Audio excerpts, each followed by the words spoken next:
historically, that's like the man arc. And the woman arc is reconciliation. You know, learning how to keep the family together, how to keep everything together, how to be the healer. Yeah, be the healer, how to do those things. Those things are great. Both of those stories are important, but I was interested in taking one and putting it with the other character. So Triss is becoming her fully realized self throughout the course of the series. And that was like my plan for her, to really embrace who she is, to find her strengths, and to figure out what she believes.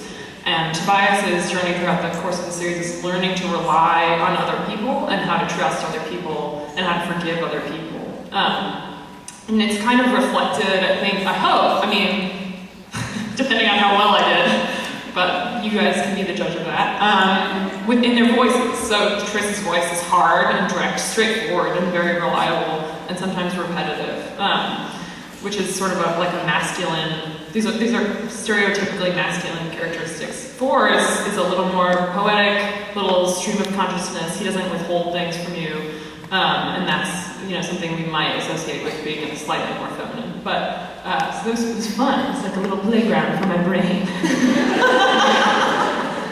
Okay, so we both now written the series. Mm-hmm. How was finishing yours? Was it fun? Did it make you want to never write again? I found book 3 really surprisingly unfun to write. I plot everything. Do you plot, or you?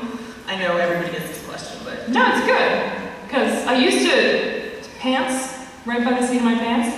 First book, seat of pants. No, it became more of a plotter as I went. So third book was planned seat by seat. I plot everything, and I always have like the whole book in front of me from moment 1. And I thought book 3 would be the easiest to write because I knew everything that was going to happen. And I was like, no, we just make the words pretty. But instead, it was like, I felt like, writing books 1 and 2 was like you're throwing open the doors, and book 3 is all about closing the doors. And it wasn't as much fun as I expected. It wasn't until really late in the editing process that I was like, oh, okay, I actually can come back to loving this story. Mm-hmm. I thought it was really challenging. How did you find it? I thought the third book was easier than the second one. Because I don't like opening doors, because then I'm like, well, now there's a whole bunch of crap to deal with. I think I'm like a tidier upper, like a neat, like perfectionist kind of person, and so in the second book you gotta make things messy, and I was like, oh, I don't want to make them messy. Like, what if I can't clean it up? I'm getting the sense that your office and my office look completely different. Perhaps. I'm not that neat. I feel like I shouldn't claim it, but my mom raised me as like, there's a sock on the floor, your room's dirty. Like, I don't know that you can see a sock on my floor. A lot of things on the floor. But no, but really, the third book I was like, I get to start. First of all, I structured the series in a very strange way that I might not have done if I had gone back, which is that there's this huge reveal in the third book.